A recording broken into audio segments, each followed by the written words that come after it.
বাবা মায়ের সাথে আসলে আমাদের তেমনভাবে ঘুরতে বের হওয়া হয় না কখনো, কিন্তু মাঝে মাঝে বাবা মায়ের সাথেও ঘুরতে বের হওয়া উচিত।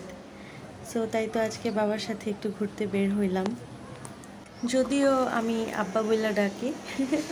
তো যাই হোক, আগের থেকেই আমি হঠাৎ করে আব্বাকে বলতেছিলাম যে চলো একটু ঘুরতে বের হই। তো হঠাৎ করে আমার মনটা খারাপ হয়ে গেল। তারপর কি আর করার, এরকম অগোছালোভাবেই আমি বের হয়ে গেলাম, আমি আর আব্বা। তো আমরা আজকে কোথায় ঘুরতে আসছি সেটা দেখতে থাকো, ভিডিওটি একদমই না টেনে। আর এই যে গাছের মধ্যে দেখতে পাচ্ছ তোমরা, এখানে কিন্তু সমস্ত গাছে কবুতর। হ্যাঁ, আমার ভিডিওর স্ক্রিনে তত একটা ভালো বোঝা যাইতেছে না, আর গাছে মাশাআল্লাহ আমও ছিল ভালো।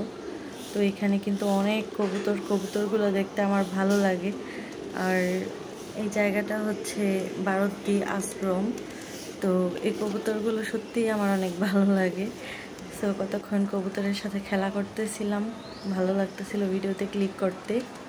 তো যাই হোক, আসলে সন্তান হিসেবেও বাবা মায়ের প্রতি আমাদের অনেক দায়িত্ব থাকে, কর্তব্য থাকে, যেটা কিনা আমাদের বাবা মারা আমাদের জন্য করলেও আমরা বেশিরভাগ সন্তানরাই কিন্তু বাবা মায়ের জন্য সেটা করি না, দায়িত্বটা ঠিকমতো পালন করা হয় না।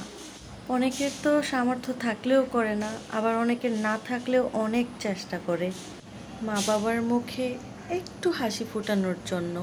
সন্তান হিসেবে আমি কতটুকু করতে পেরেছি জানি না, কিন্তু আমি যেটা ফিল করি যে আমি আসলে আমার মা বাবাকে লাইফে অনেক কষ্ট দিছি, অনেক। যদিও সেটা ইচ্ছাকৃতভাবে না, অনিচ্ছাকৃতভাবেই। কারণ এখানে অনেকগুলো বিষয় আছে যেগুলো আমি চাইলেও আসলে প্রকাশ করতে পারছি না। সব কিছু চাইলেও সব সময় প্রকাশ করা যায় না। আসলে এই কথাটা বলার কারণ হচ্ছে যে আমি মন থেকেই চাইতাম সব কিছু যেন ভালোভাবেই হয়, সুন্দরভাবেই হয়, কিন্তু সেটা আসলে ভালো করতে গিয়ে কেন যে বিপরীত হয়ে যায় সত্যিই আমি জানি না। অনেকের মুখে হাসি ফোটানোর জন্য অনেক সময় নিজে অনেক কষ্ট পেয়েছি, কিন্তু তারপরও সেটারও বিপরীত হয়েছে।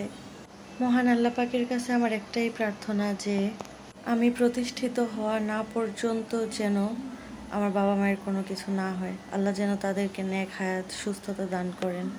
এটা আসলে শুধু আমার বেলায় বলবো না, অনেক সন্তান যারা আছে তাদের এটা স্বপ্ন যে বাবা মায়ের জন্য যদি একটু কিছু করতে পারতাম। সো আল্লাহ যেন তাদের সবার স্বপ্ন পূরণ করে, তাদের সবার বাবা মাকে যেন আল্লাহ পাক ভালো রাখে, নেক হায়াত দান করেন, সুস্থতা দান করেন। সবাই যেন সবার বাবা মায়ের জন্য কিছু না কিছু করতে পারেন। এই যে দেখো তোমরা আমার বাবা মুখটা, মানে কত সরল। আসলে সত্যিই আমার বাবা অনেক সহজ সরল। শুধু আমার বাবা না, আমার মা বাবা দুইজনেই অনেক সহজ সরল মানুষ। আমিও কিছুটা আমার বাবা মায়ের মতো হয়েছি, যদিও পুরোটা না। আমার বাবা মা এরকম যে তারা নিজেরা নিজেদের শরীরে কষ্ট মাইখা নেয়, কিন্তু কোনো মানুষকে খুব সহজে কেন ইচ্ছাকৃতভাবে কখনোই কষ্ট পাইতে দেয় না, আঘাত করে না। আমি সব সময় বলি আমি অনেক লাকি পারসন যে আল্লাহ পাক আমাকে এইরকম মা বাবা দিছে, সত্যি অনেক লাকি পারসন। কারণ সব মা বাবাই আবার এরকম হয় না। হ্যাঁ, তো আমার বাবা মা আমাকে যে আদর, যত্ন, স্নেহ, ভালোবাসা দিছে, মানে অনেক ভাগ্য করে এরকম মা বাবা পাইছি। তোমরা যারা আমার ভিডিওটি দেখতেছো, আমার মা বাবার জন্য দোয়া রাখবা, আল্লাহ যেন তাদেরকে যতদিন বাঁচায় রাখে, সুস্থভাবে যেন বাঁচায় রাখে। দেখো আমি ভিডিও করতেছি, আব্বাও আমার সাথে থাইমা যাইতেছে। যাই হোক ভিউয়ার্স, বাবা মা নিয়ে আসলে আর কিছু বলবো না, কারণ আমি অনেক বেশি ইমোশনাল হয়ে যাইতেছি। এমনিতেও আমি একটু বেশি ইমোশন থাকি।